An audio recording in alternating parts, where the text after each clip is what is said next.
Y'all, get ready for a ride back in time, cause Chapter 5 of 27 Years on the Texas Frontier by Captain William Banta ain't just history. It's a tale of pure grit and gut-wrenching determination. Life out here wasn't for the faint of heart, and these early settlers faced more hardships than you can shake a stick at. But through it all, they stood tall, fought hard, and carved out a life against all odds. So, sit back, settle in, and let's take a look at what it really took to survive on the wild Texas frontier.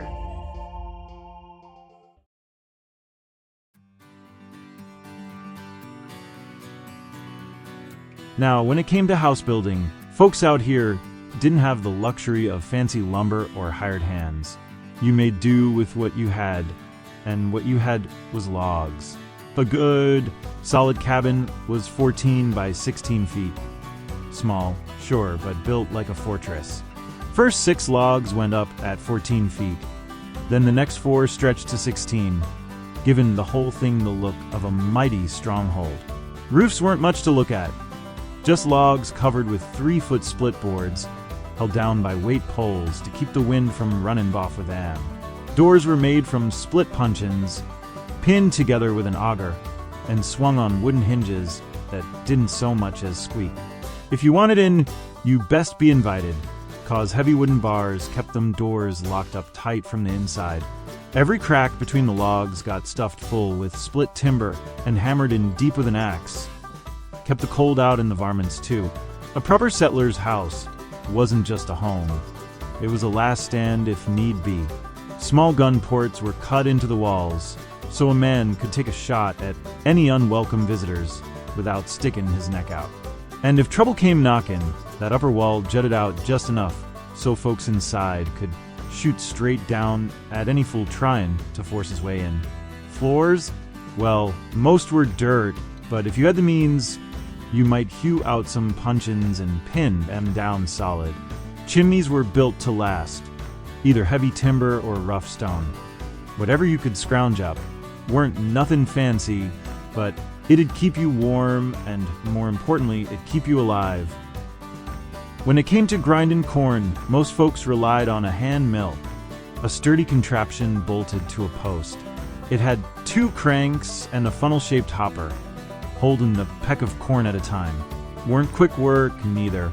You had to grind it rough first, then run it through again to get it fine enough for bread.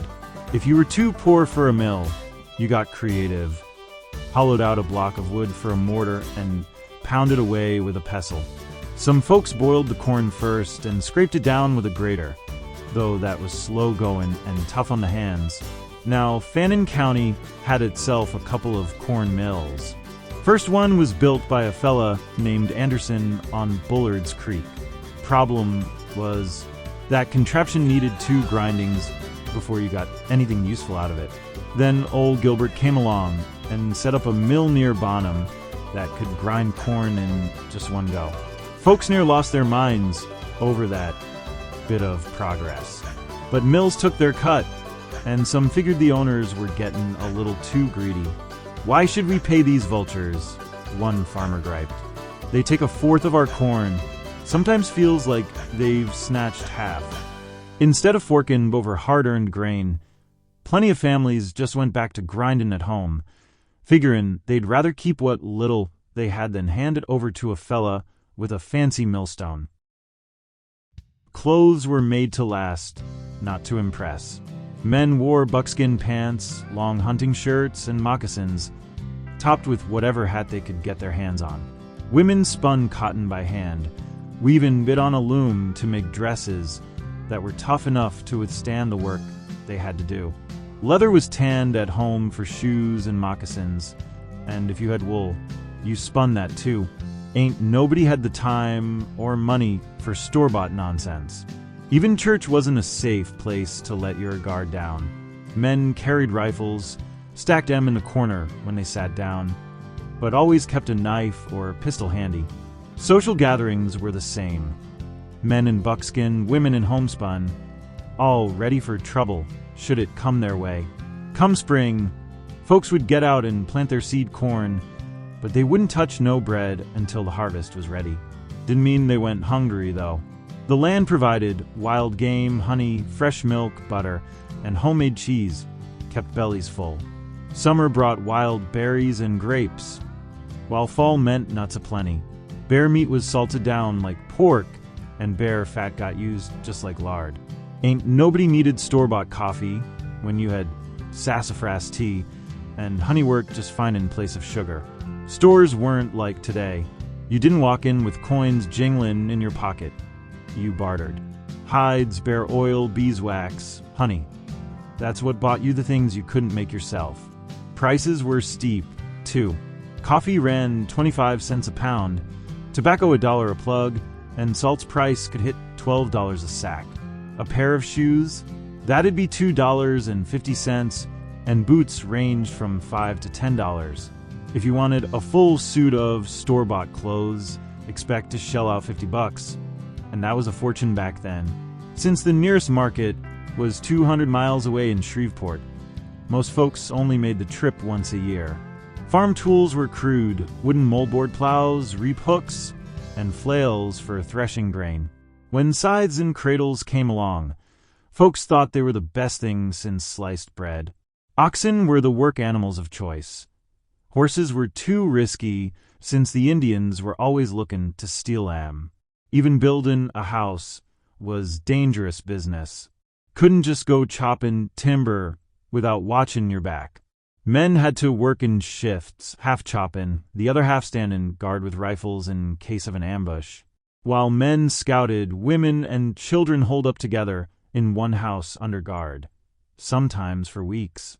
But don't think for a second them women weren't tough as nails. Many were as good a shot as any man, dropping hawks out of the sky from 70, 80 yards off. Take the story of Pink Hughes and his wife. They lived east of Bonham on Sanders Creek in 1842. One day, Pink was out searching for his oxen when 3 Indians attacked his home. His wife, alone with their child, grabbed Pink's gun and stood her ground. Every time they moved closer, she raised that rifle, ready to drop the first one fool enough to test her. When Pink finally made it back, he came running up unarmed, arrows already flying. She didn't panic. Instead, she dashed out under fire, handed him his gun, and they both made it inside just in time. With Pink firing from the cabin, them Indians figured out real quick they'd picked the wrong house and hightailed it out of there.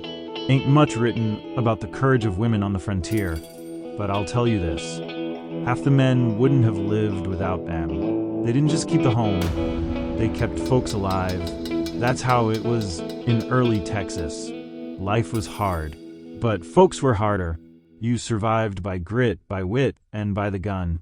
And if you were lucky, you lived long enough to see your grandkids.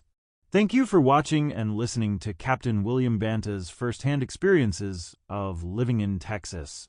Please like, share, and subscribe for more of this content.